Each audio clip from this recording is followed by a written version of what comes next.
I'm going to open it up. Any initial comments from anyone? Remember that our panelists are now exempt. You don't need to defend your position.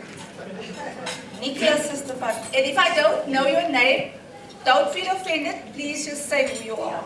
And then,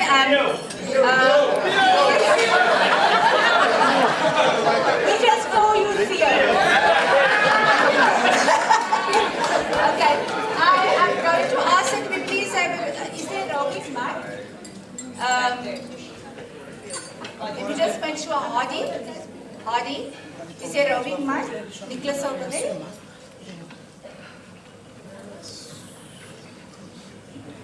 Thank you, Professor Levak. Fabian, jy ken my so baie, Fabian. Ja, ek ken jou persoonlik Fabian, maar ek is op die vloer nou. By the way, a very good friend of mine is called Theo Thomas. Yes. My question or comment that I would like to leave is how do UWC use the massive advantage that it has in terms of a lot of things, and I'm just going to briefly elaborate. You have mentioned in your opening address, in your welcome, you know, there's a lot of challenges right now that faces universities. And I had a conversation with somebody at Stellenbosch not so long ago who used to be a UWC, and he's in charge of driving transformation now at Stellenbosch. And we have that advantage that we don't face those type of challenges because we've been through them. And how do we use those advantages that we have? And you know, transformation, I think one of the speakers, and I must say, brilliant tonight. The panel was absolutely enlightening. It was really a pleasure to listen to them. And one of them made a comment about, you know, transformation is not replacing one thing with another. It's about understanding different cultures. It's about learning about other people's cultures and understanding it. That is transformation. It's not replacing black with white or white with black or whatever the case may be. So how do we use the advantages? You've mentioned decolonization of the curriculum now. When I was a third year student at UWC, we had people's history. And we had to go into the townships and interview people in shanty towns, if I may use that term. And so decolonization already started then. And that's a challenge that faces many universities. And how do we use our advantage? We have the experience, we have the know-how of these things. Safety and security was mentioned, and fortunately we didn't have that because we had a sense of community, like Lynn said. We came from the same backgrounds, we had a sense of brotherhood and sisterhood, and we looked out for one another. The only time when we were afraid was when somebody screamed, "Hier kom die boere." Or when the Bainas and the Josters were getting locked in the fight. But even then, a week later, they would sit around a case of beer and debate and discuss philosophy and history and politics and economics. So we have a massive advantage, and my comment or my question is how do we use that? And we need to tap into that in order to go forward with our identity. Thank you. Thank you very much. A hand next to Lutando, you need to identify yourself.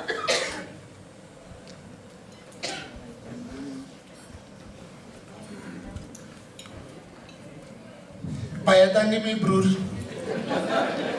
name is Lizo Tagwe. I'm originally from Paddy. It's a small town between Grahamstown and... I don't know the money, I went for the Cap money, like any day play.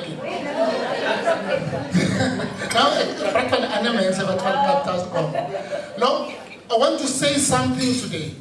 I'm so worried that Professor Small is not here today. But fortunately, even if he is not here today, his teachings are here. Yes. That's the gentleman who taught me about justice, who taught me about equality, who taught me about everything. I'm a social worker by profession, and fortunately, ever since I started, something that I started at UWC. I was 34 years old when I started my first year in 1991. I'm sure I was one or two of the oldest students, but if you look at me at that time, you will think I was the youngest. Guys, UWC got a very, very dynamic position in South Africa. We came from rural areas, and I get nooit clearly gezien. All of a sudden I'm surrounded by colors, and they are Africans. It's not the actual Africans that I learned at school. When they say near, they say nine, maybe.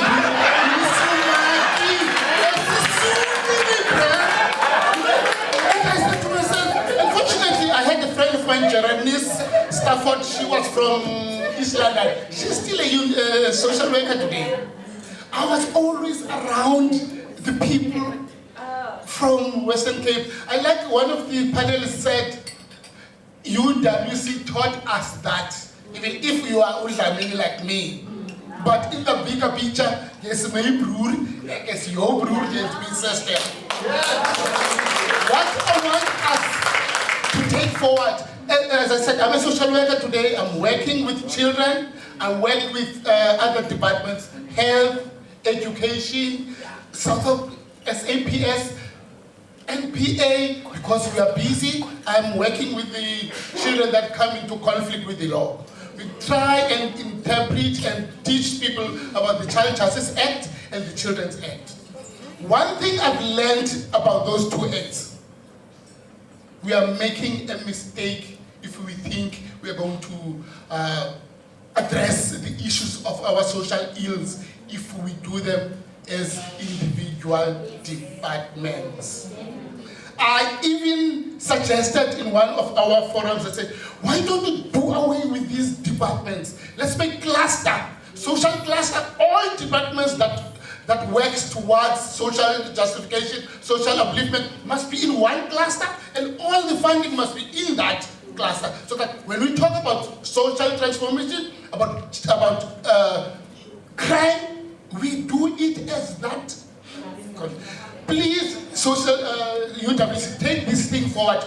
And also, one thing I want to talk about is restorative justice. Let all departments, whether you're going to be a lawyer, you're going to be a teacher, you're going to be a reverend, let's instill that sense of community in our teaching. The last but not the least. My mother was a teacher. I grew up in a farm because my mother was married, because we was from PE. In those days, married black woman couldn't teach in urban areas, so I grew up in farms. And all farm schools end up in only standard 2.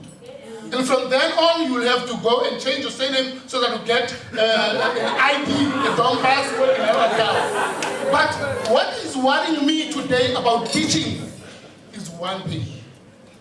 Are there any schools that teaches teachers? I'm making an example. I went to UWC. I was registered at the social work faculty. From first year, everything that I did was on social work, social work, social work, social work. If you want to go to be a doctor, you go to medical school. If you want to be a carpenter, you go to carpenter school. But if you want to be a teacher, what do? You go to UWC, you do your junior degree, you do master's, you do whatever, and then when they say, I want to be a teacher, they take you through to 4 or 5 weeks training course and say, you are a teacher. I think there's a challenge in that. Please, guys, let's rethink how we train our teachers. Because the children that we deal with now are very, very dynamic. Thank you very much. I can just give you a reassurance that our faculty of education, we don't subscribe to this notion that the faculty of education is a Cinderella faculty. We've actually said it today. For me, coming from a teaching family, that's my most important faculty, because that faculty will be teaching what everybody else needs Whether you're an engineer, doctor, lawyer, whatever, it comes from that faculty. So I can assure you, it's not like that. Over there. Name, please. I think you need to give us an idea of your timeline. Okay. Your identity. Sport. I'm Luvuyomini. Yes. Sorry. I'm Luvuyomini. I'm staying here in PE. I studied at UWC at the era of Jigs Harvard. I've listened to Professor Cornelius when he was saying Bush has transformed 5 times.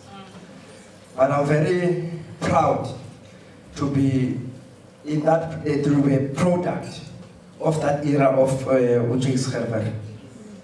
You know, when Professor Cornelius talked about the historical identity of UWC, at that time, as we know that we were still ruled by the apartheid regime.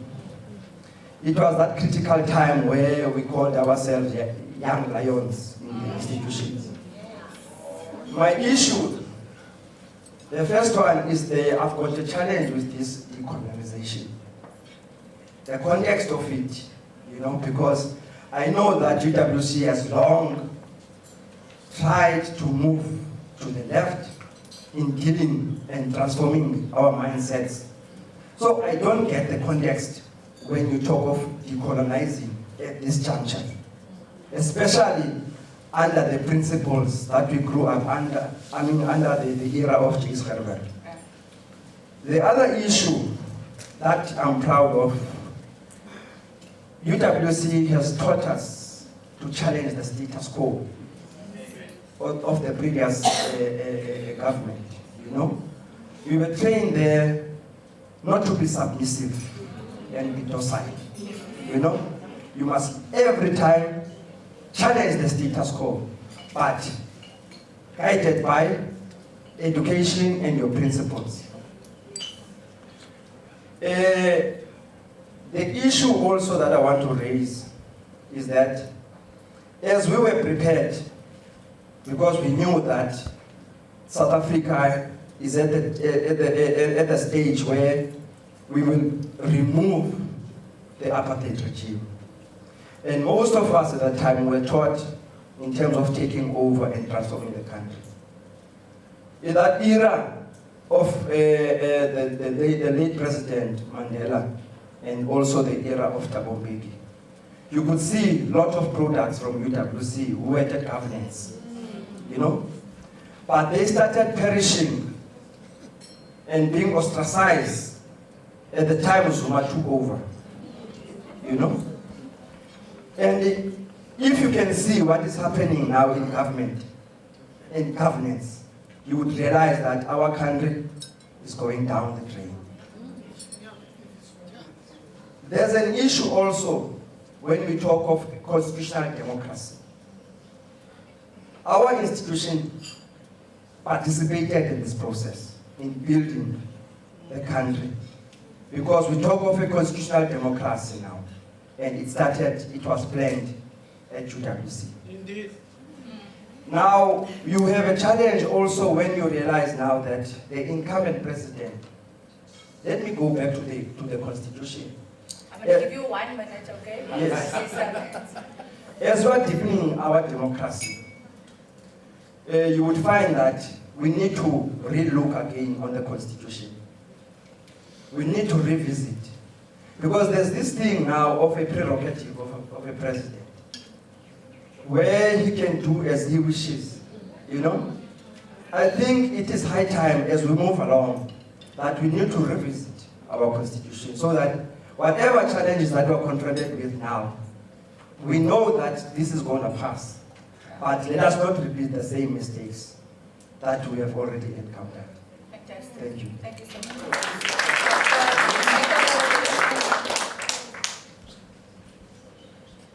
My homie. Clarkson. Good evening, colleagues. My name is Alfred. I'm indeed Clarkson. I'm in the late 80s, early 90s, and I think I appreciate the discussion tonight, looking at the variances, the ebb and flows of people from the early years to possibly later years in UWC, and through that, identifying and contextualizing the identity of the university in different eras. I think I want to change the narrative a little bit differently. Instead of asking UWC, so what can you do for us, we must ask, what can we do for the university? Now, I know Thomas Kuhn in the 50s spoke or wrote about decolonizing the mind. And decolonization today is a huge thing when we speak about transformative agendas. And mine is to say that possibly forums like this is good, but how do we take forums like this to become part and parcel of how University of, or the University of UWC, how it changes to what we believe it should be and what we believe the role it should play in terms of what we all stood for then and what we still stand for, but to put all of that into action. Thank you.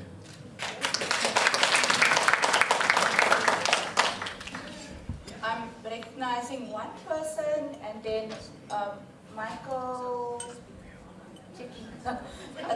Will you be the last person? Okay, right. Okay, and I'm recognizing you.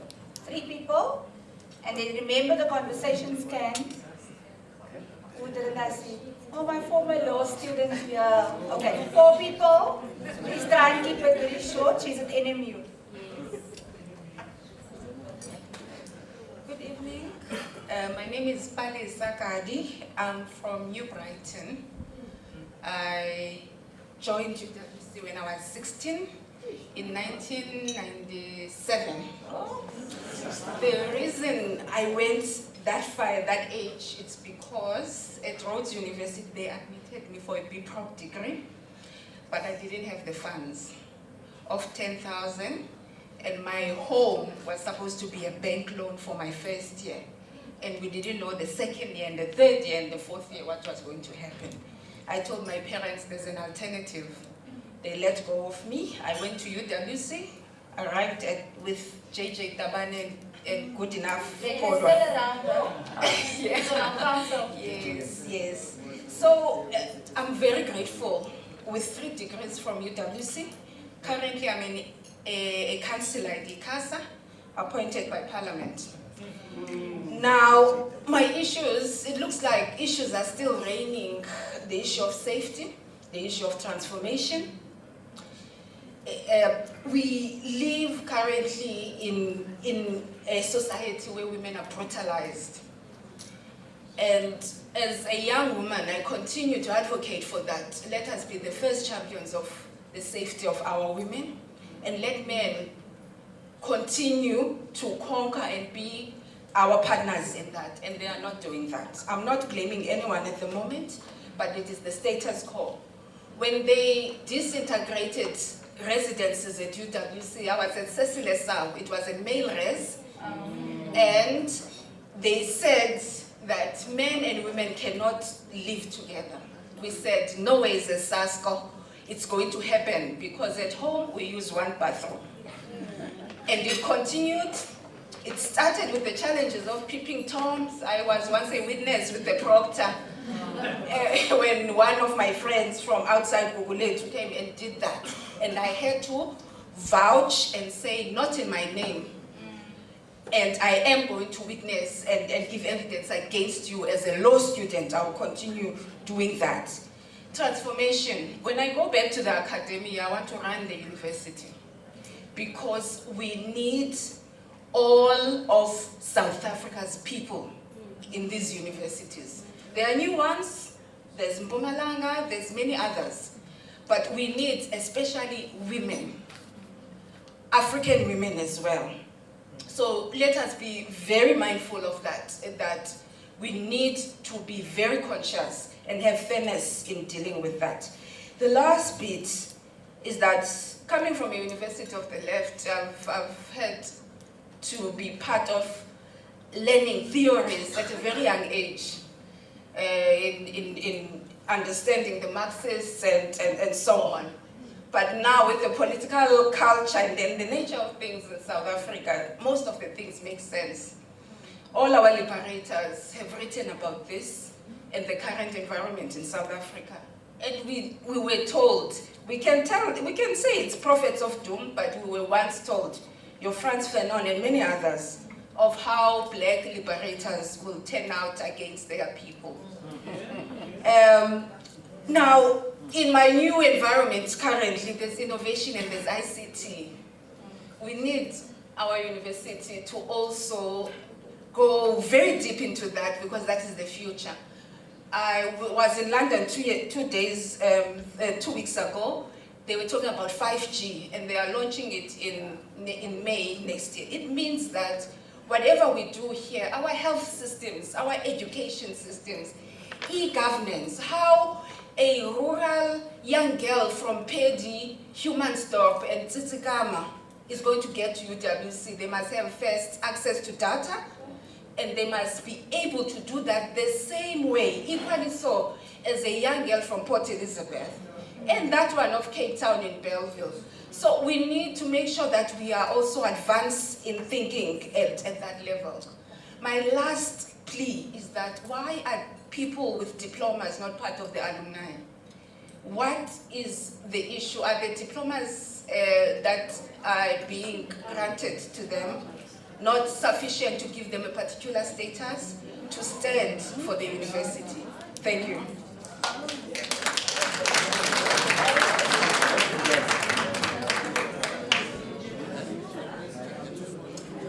It's Frank over there.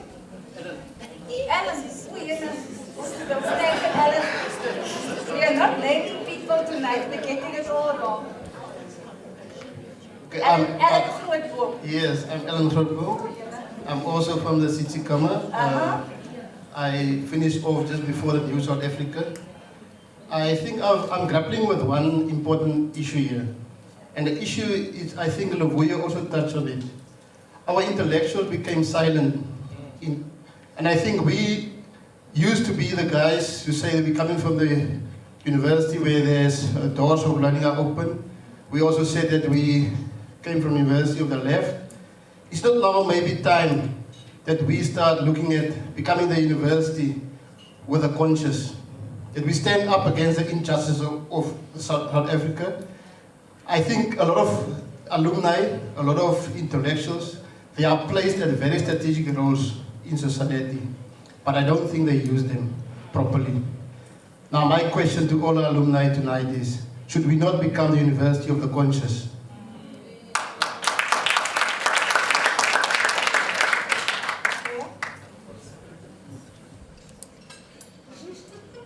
Good evening, ladies and gentlemen. I'm known here as Schoolie. I'm Nathan Paulson. I'm from the era of the resilience of Dr. van der Ross, where he would stand in front of 1,000 students and they'd throw him with eggs and tomatoes and he'd stand still and face those thousands protesting students. Indeed. I'm also from the era from Jake's Carnival, from the squatter years, from the days when we were running, not sleeping in the hostels at night because we're scared of the security police would come into the hostels at night. My question is, I just want some comment. My comment is, as our students become intellectually captured, why do I ask a question like that? The reason for my question is the whole issue about this, the protest about fees must fall. And my perception on this is they're focusing on an issue which is based on material things. And what do they normally, some of the students, gain through that process? The issue is in terms of topical issues in our country today. The voices of the students is dead still. You don't even hear them talking about the capturing of our state. The billions that is going on through government corruption of the state coffers, they say nothing about it. And you don't see them on the streets. And we go back to where we come from. This was the issues that we were running up and down in the streets. And the varsity had been closed, and we'd been sent home by Dr. Van der Ross because of our resilience of we will challenge any topical issues which will take our voices away. And our students, I don't know what happened to them. Are they not taught these things nowadays at varsity in terms of how do we address topical issues which influence society, especially when it looks at where we find ourselves in the country today in terms of state capture? Thanks. So my question to you would be, did you have agency at the time and did we lose it? That's the question. Last one, because I don't want to stand in any person's way. I know that you want Patrick back on the stage. Please identify yourself, former law student of mine. Good evening, elders. My name is Sikwesi Hlekanyisa Lugaju. I'm a third-year law student at Nelson Mandela University. I've been partly captured by speakers who've spoken tonight. Maybe you must just say why you're here. Oh, my mom is an alumni of UWC in the 1990s era.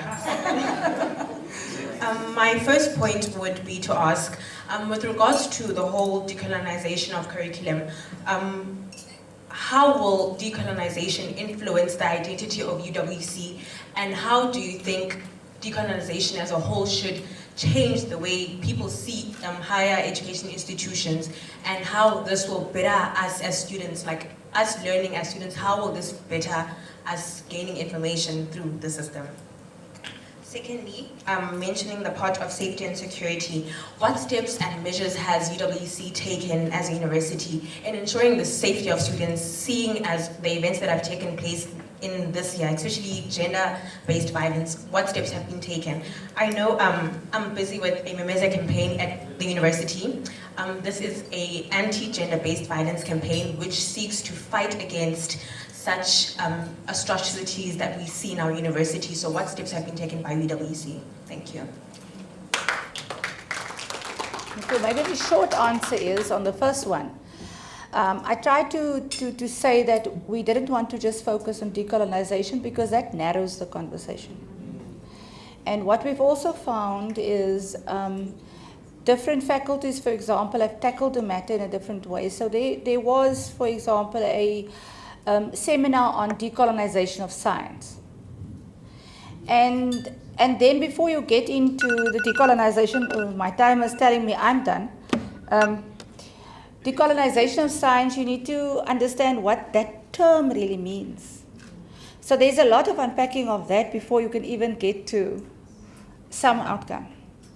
What was interesting in relation to the science one is that it's, and I'm simplifying here, and please the academics must forgive me. It is almost what do you hold on to and what do you let go? Because Pythagoras is always going to be Pythagoras. Doesn't matter how hard you, Newton's third law of there being an action and the same kind of reaction, consequent reaction, always going to be the third law of Newton. And so our conversations are really how within the things that you know, do you then tackle the issues of decolonization? It's not a simple issue. It's not like, I know that sometimes from a student perspective, it's a question of we want to decolonize and you throw everything out. It's really about what can't you throw out and what do you embrace. And this is not a satisfactory answer. We should be having a long conversation around that, which is what we're grappling with at the moment. And that's why I pleaded with my colleagues that we don't make it about decolonization, because it narrows the conversation to whether we are, because one of our students put it beautifully. SRC said, but we don't want to be with UCT because their issues are not our issues. So our issues are around safety and security, gender-based violence, which are endemic issues in our society. And we need to have the courageous conversations to say, we need to teach our sons to be respectful of women and not violate any woman's body. And we need to teach our girl children that it's not acceptable for any person to be forcing him or herself on you when you don't want that. So those conversations are currently taking place at university. I'm happy to say that. We are dealing with it from a policy perspective, but we're also dealing with it from a conversational perspective. But there are no easy answers, so I'm sorry that I can't give you the kind of answer. If it was a law paper, I'll probably get 5 out of 10 for this one. Because I'm saying to you, if this, then so, and if that, then so. It's more complex than that. And I'm just hoping that we will have the kind of students that will be engaging with us around those kind of issues and not what we now talk about. Unfortunately, alumni, we have students where we have this kind of conversation. They take the mic, we call it democratization of the mic. And that doesn't mean that you get a share of the mic. It means I don't like what Theo Thomas has said.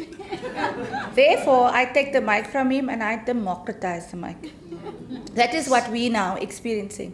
So we're a long way to go, but the conversations are happening. And I think it should be happening not only in higher education, you've just brought it to the fore. It should be happening in our society, because it's how we teach our girl children, it's how we teach our boy children. And I think at this stage I would like to use this opportunity to say thank you to everyone that has been a part of this. PE, you have not disappointed me.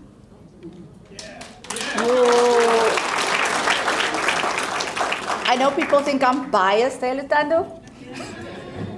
My place. But I knew, Reini, are you going to interrupt me in that? His name is actually Reinhold, and he's a fellow Moravian, so, although he's not Moravian practicing now. Okay, before I do the formal vote of thanks. Okay. I think you must come and stand here by me and then do your short thing so that I can do the vote of thanks so that people can get on with it. Good evening, fellow alumni. I'm 87 to 90. My question really to us and Professor Thomas, Dr. Keith and others. My question is around the scholarship of engagement. And it becomes our responsibility as we're sitting here.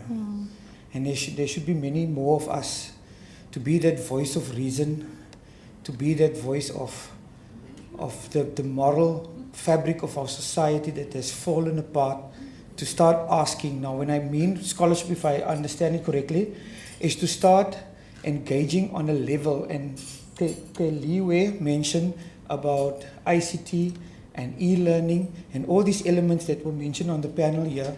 It's using those opportunities and platforms to start speaking on a scholarly level. And this doesn't mean academic as such, but to speak on a plain and simple level. I'm a teacher in a classroom, I'm a social worker somewhere, I'm doing whatever I'm doing to start that conversation and using the technologies that are available and to put up our hand as UWC and say, enough is enough. Thank you. Thank you.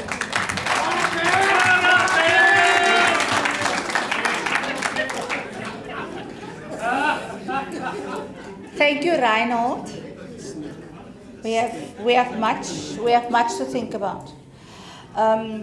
Just to thank everyone, I want them to stand. Everyone from Institutional Advancement are here. Lutando and Samantha from the Alumni Office. Where's Hardy? Avril, where are you? Where's Avril? Next week she's outside. Okay, she might be outside. She's making sure that you are well looked after. I just want to say that they didn't laugh at me when I said I want to do this. Thank you, Lutando, and especially Samantha. Hardy made it happen, and also Avril. It wasn't a mad idea. I sometimes tell people that sometimes in my madness there's some magic.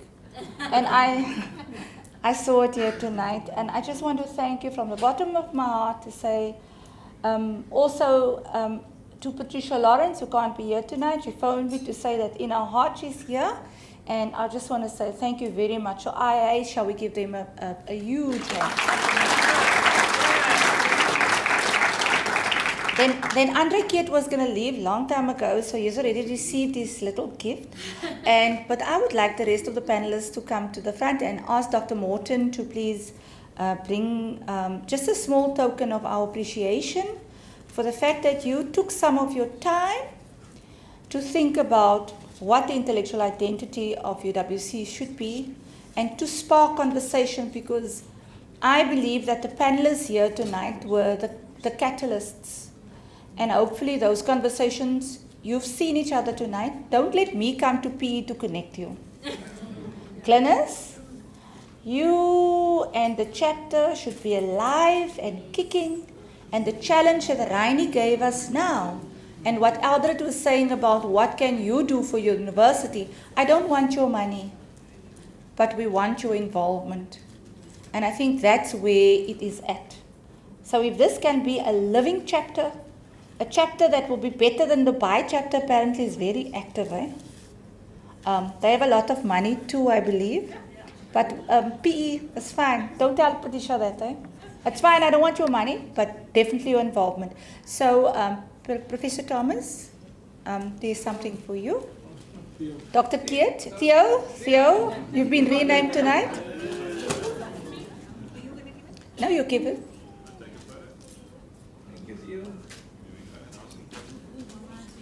Mr. Leonard, where are you?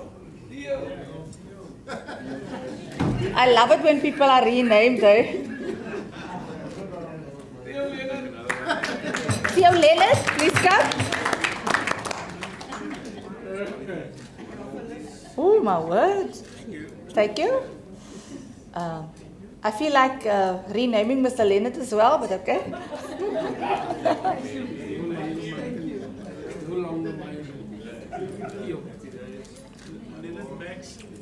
Leonard Max?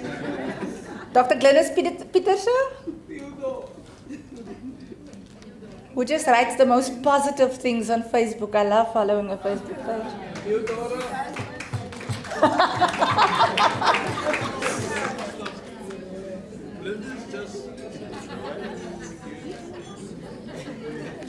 Andre, I think you must just at least show you that we have actually given you something. Let me go for my photo with my present that I already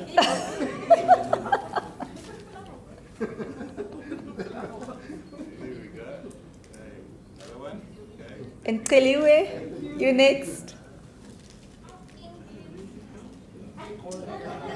She was a good ambassador for the 90s.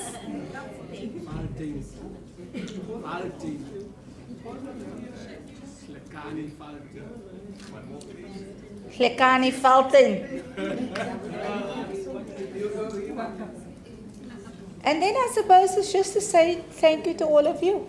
You could have had a much better Friday, I suppose. Yes, I think some of you would have liked to party. Yeah, that's all gonna happen. Just to say thank you to all the inputs. I was looking from the stage to see how engaged, because that's the way my mind works. To see how engaged while the speakers, and while I was timing them, it wasn't really about the timing. It was also to see how engaged you were. And I must say that you were very engaged tonight. And it's a testimony to the speakers that you could manage to keep everyone as engaged. So thank you very much.